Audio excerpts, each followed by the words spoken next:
اللہ تعالیٰ نے فرمایا کن ہو جا تو پوری کائنات وجود میں آ گئی۔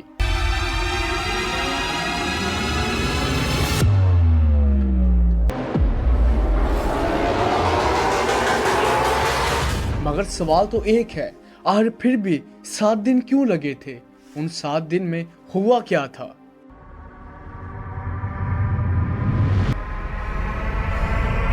پھر یہ زمین، چاند، سورج، مارس، جوپیٹر اور تارے سیارے یہ کیسے بنائے گئے اور ان کو کیسے فضا میں بکھیرا گیا؟ کون سی روحوں کو اللہ کا دیدار ہوا تھا اور کون سی روحیں اللہ تعالیٰ کے دیدار سے محروم رہی تھی اور کیوں؟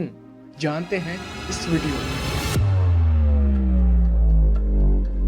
جب اللہ تعالیٰ نے روحوں کو بنانا چاہا تو فرمایا کن ہو جا تو بے شمار روحیں بن گئی۔ سب سے آگے اور قریب جو روحیں تھی وہ نبیوں کی روحیں تھی، اس کے پیچھے اولیاء کی روحیں تھی جو کہ اللہ تعالیٰ کے خاص دوست ہوتے ہیں، پھر اس سے پیچھے عام لوگوں کی روحیں تھی، پھر اس سے پیچھے حد نگاہ سے کہیں دور عورتوں کی روحیں تھی جس کی وجہ سے عورتیں اللہ کے دیدار سے محروم رہی تھی، پھر اس کے پیچھے حیوانی روح یعنی کہ جو جانوروں میں پائی جاتی ہے، پھر اس کے پیچھے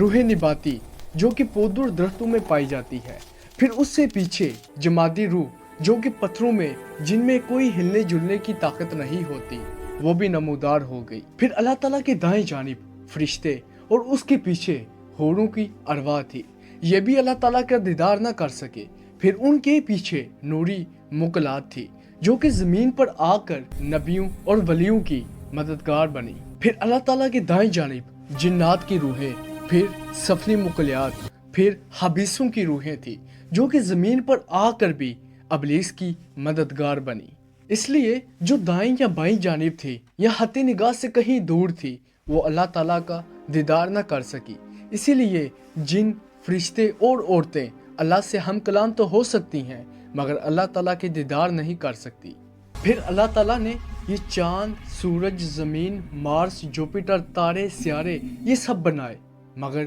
کیسے؟ پورے ارض میں ایک آگ کا گولا تھا جسے حکم ہوا ٹھنڈا ہو جا، وہ ٹھنڈا ہوا، اس کے ٹکڑے پوری فضا میں بکھر گئے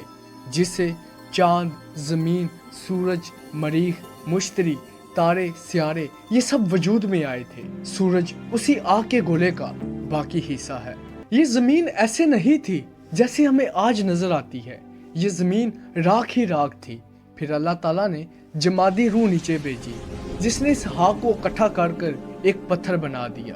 پھر اللہ تعالیٰ نے نباتی روح بھیجی جو کہ پودوں میں پائی جاتی ہے جس کی وجہ سے پتھروں میں پودے اگ گئے، پھر اللہ تعالیٰ نے حیوانی روح نیچے بھیجی جس سے جانور وجود میں آئے، مگر اس سب سے پہلے اللہ تعالیٰ نے تمام روحوں کا امتحان لیا تھا جس میں اللہ تعالیٰ نے فرمایا تھا کیا میں تمہارا رب نہیں؟ تو تمام روحوں نے اقرار کیا اور سجدہ کیا تھا، جن میں پتھر اور پودے بھی تھے جنہوں نے سجدہ اور اقرار کیا تھا۔ قرآن مجید میں ایک آیت ہے سورۃ الرحمن میں،